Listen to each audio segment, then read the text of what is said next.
IVF treatment చేయించుకున్నాక, అంటే పిల్లలు లేని దానికోసం ట్రీట్మెంట్ తీసుకున్నాక, ఐవీఎఫ్ అవ్వచ్చు, ఐయుఐ అవ్వచ్చు, ఏదైనా సరే ట్రీట్మెంట్ తీసుకున్నాక చాలామందికి డౌట్ ఉంటుంది ఏంటంటే డెలివరీ వరకు రెస్ట్లోనే ఉండాలి అని.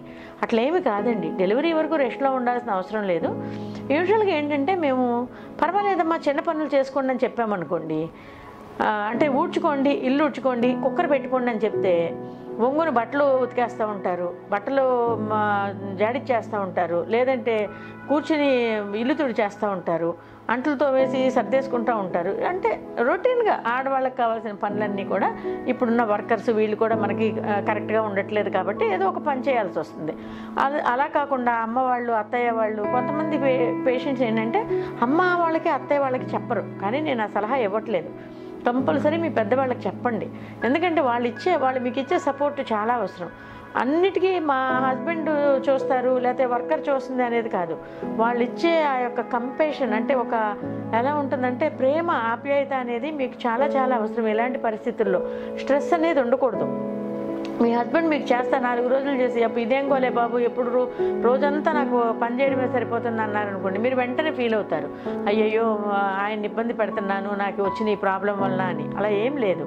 సో మీరు ఒక మ్యాక్సిమం ఒక 20 రోజులండి, లేదా నెల రోజులు కొంచెం, అంటే బెడ్ రిడన్ కాదు, అంటే బెడ్ మీద పడి ఉండిపోవడం అవసరం లేదు.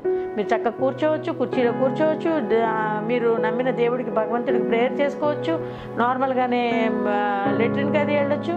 కొంచెం ఏమన్నా భార్యాభర్తలు కలవడం అట్లాంటిది సెక్షువల్ యాక్టివిటీ కొంచెం రెస్ట్రిక్ట్ చేయడం కానీ, లేదంటే షాపింగ్కి వెళ్ళిపోవడం, సినిమాలకు వెళ్ళిపోవడం, ఇలాంటివి కాకుండా మీరు కొంచెం ఇంట్లో కూర్చునుండి చక్కగా ఆ యొక్క భగవంతుని మీద భక్తితో బిడ్డ తప్పనిసరిగా మీకు లోపల బిడ్డ తుక్కోవాలి, బిడ్డ మంచిగా పెరగాలి, మనకి ప్రెగ్నెన్సీ టెస్ట్ పాజిటివ్ రావాలి, ఇట్లా పాజిటివ్ ఆలోచనలతో ఉండడం అనేది చాలా ఇంపార్టెంట్.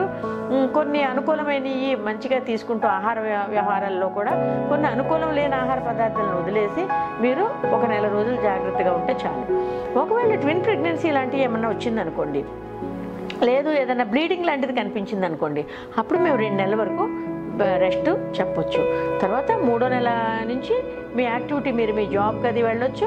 కాకపోతే కొంచెం అక్కడ పర్మిషన్ తీసుకుని రెస్ట్రిక్టెడ్ యాక్టివిటీ, అంటే విపరీతంగా అలసిపోయేటట్లు, వంగునేటట్లు, పడుకునేటట్లు, పరుగులెత్తేటట్లు కాకుండా మీరు కొంతవరకు వర్క్ చేయడం, చక్కగా 1 గంట 2 గంటలు చేయడం, కొంచెం వాకింగ్ లాంటివి చేయడం, మీ యొక్క కొంచెం ఏదైనా ఆహారం మంచిగా తీసుకోవడం, ఇలాంటివి చేసుకుంటే మీకు అన్ని విధాలుగా మంచిగా ఉంటుంది. మీరేమి కంప్లీట్ బెడ్ రెస్ట్ అవసరం లేదు, కంప్లీట్ బెడ్ రిడన్ అవసరం లేదు. పడుకుంటే మీ అమ్మ నాన్న తీసుకొచ్చి భోజనం ప్లేట్లో పెట్టుకుని తినిపించాల్సిన అవసరం లేదు. అలా కూడా చేస్తే మరి కొన్ని ప్రాబ్లమ్స్, కాన్స్టిపేషను, తర్వాత మనకి కాళ్ళవి నొప్పులు రావడం, లేదంటే కొంచెం కాళ్ళకి నీరులాగా రావడం, ఇలాంటివి జరుగుతాయి. కాబట్టి మీరేమి రెస్ట్ అవసరం లేదు. పూర్తిగా ఒక నెల రోజులు, లేదా ఏదైనా ప్రాబ్లం ఉంటే 2 నెలలు, అంతకన్నా రెస్ట్ ఏమో అవసరం లేదు.